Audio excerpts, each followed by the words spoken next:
মানে দুর্বল পাইলেই জুলুম করতে চাচ্ছি আমি। যদি দেখি ও আমার একটু দুর্বল, আমি জুলুম না করলে পেটের ভাত হজম হচ্ছে না। জুলুম করার আগে আমরা ক্রেডিট মনে করি যে আমি জিতে গেলাম। আরে ভাই, কাল কিয়ামতের মাঠে কি হবে আপনার আমার অবস্থা? কাল কিয়ামতের মাঠে কি হবে অবস্থা? আর যখন জুলুম মানুষ মেনে নেয় তখন আরো বড় জালেমকে আল্লাহ পাক চাপায় দেয়। এই জন্য আমাদের এই অবস্থা সংশোধন হচ্ছে না। ইল্লা মাশাআল্লাহ, আল্লাহ যে কবে করবেন আল্লাহ ভালো জানেন। তবে বিশ্বাস করেন, আপনারা বলেন যে এখন মুসলিম প্রধান দেশ, আমি একটা স্টেটমেন্ট দিয়ে দিচ্ছি এখন বসে বসে, এখন এটা হচ্ছে একটা মুনাফিক প্রধান দেশ।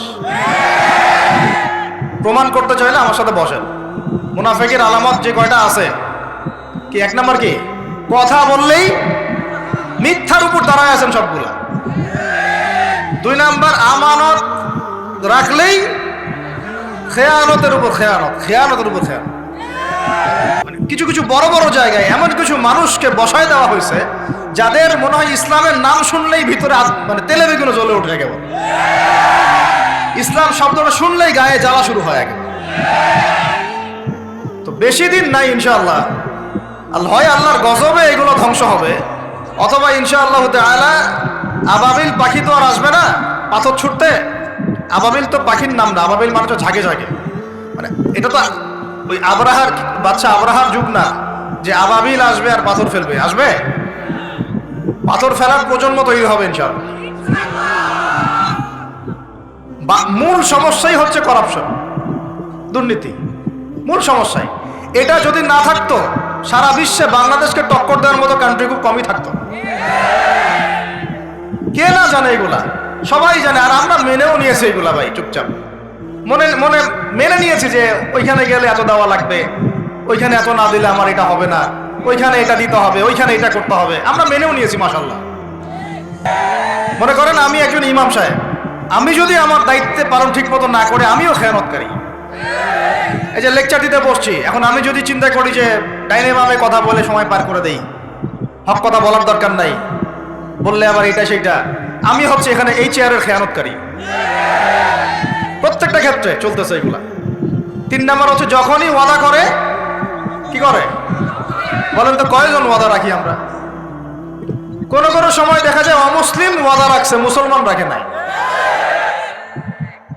দুধ কিনতে যাবেন, আমরা হিন্দু ভাইয়ের দোকান খুঁজতেছি, ও পানি মিশাবে না, আপনার কনফিডেন্স তৈরি হয়ে গেছে। মুসলমানের দোকানে যান না কেন? ও পানি মিশাবে।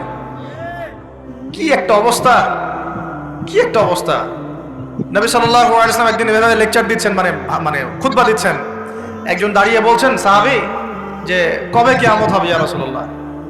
তিনি বলছেন যে যখন দেখবা যে অনুপযুক্ত ব্যক্তির হাতে দায়িত্ব অর্পণ করা হয়েছে তখন ফান্তাজুরিস সাআ, কিয়ামতের অপেক্ষা করতে থাকবে। আমরা এই যুগে বাস করতেছি না? এমন করে পাপ নাই এই শহরে হচ্ছে না। মূল পাপ কয়েকটা হচ্ছে। 1 নাম্বার হচ্ছে শিরক। কি হচ্ছে? তারপরে হচ্ছে প্রতারণা। নবী সাল্লাল্লাহু আলাইহি ওয়াসাল্লামের কথা কি মিথ্যা? তিনি বলছেন কিয়ামতের মাঠে বহু মানুষ উঠবে উহুদ পাহাড়ের সমান নেকি নিয়ে। একেবারে উহুদ পাহাড় দেখছেন আপনারা কেউ? অনলাইনে দেখে নেন, বিশাল পাহাড়। জানাজার নামাজে শরীক হইলে 1 কেরাত নেকি হয়। 1 কেরাত মানে 1 উহুদ পাহাড় সমান। আর মাটি দিয়ে আসলে আরেক কেরাত নেকি হয়, মানে আরেকটা উহুদ পাহাড়ের সমান। উহুদ পাহাড়ের সমান আরো উঁচু উঁচু নামাজের নেকি, যাকাতের নেকি, হজের নেকি, উমরার নেকি নিয়ে উঠবে বহু মানুষ। আমরাই হয়তো বা তারা, আল্লাহ পাক আমাদেরকে মাফ করুন। ওঠার পরে বহু মানুষ সামনে দাঁড়ায় থাকবে। কাউকে গালি দিছে, কাউকে অন্যায়ভাবে মারছে, কাউকে রিমান্ডে নিয়ে একেবারে পেদানি দিছে, নির্দোষ ছিল। কারো নামে মিথ্যা মামলা দিছে, কারো নামে অপবাদ ছড়াইছে। বেচারা ভালো ছিল, সৎ ছিল, অপবাদ ছড়াই দিছে। কারো নামে ধরেন যে কারো গীবত করছে, কারো টাকা নিয়ে টাকা দেয় নাই, হ্যাঁ, কারো জমি আত্মসাৎ করে খাইছে, ভূমিদস্যু ছিল। মানে মানুষের সাথে জড়িত পাপ ছিল। কি ছিল? অন্যের সাথে জড়িত, মানে অন্যের হক নষ্ট করছে আর কি, অন্যের। এখন আল্লাহ পাক বলবেন যে তোমার এই ঋণ এখন শোধ করো। ওই দিন তো ঋণ শোধ করার কোনো বুদ্ধি আছে? বুদ্ধি নেই। এখন কি পদ্ধতি? ফেরেশতাদেরকে বলা হবে এই ব্যক্তির আমলনামায় যে নেকিগুলো আছে, নামাজের নেকি, রোজার নেকি, হজের নেকি, যাকাতের নেকি, এইগুলা দিয়ে ওদের আমলনামা ভর্তি করো যারা পাওনাদার দ্বারায় আছে।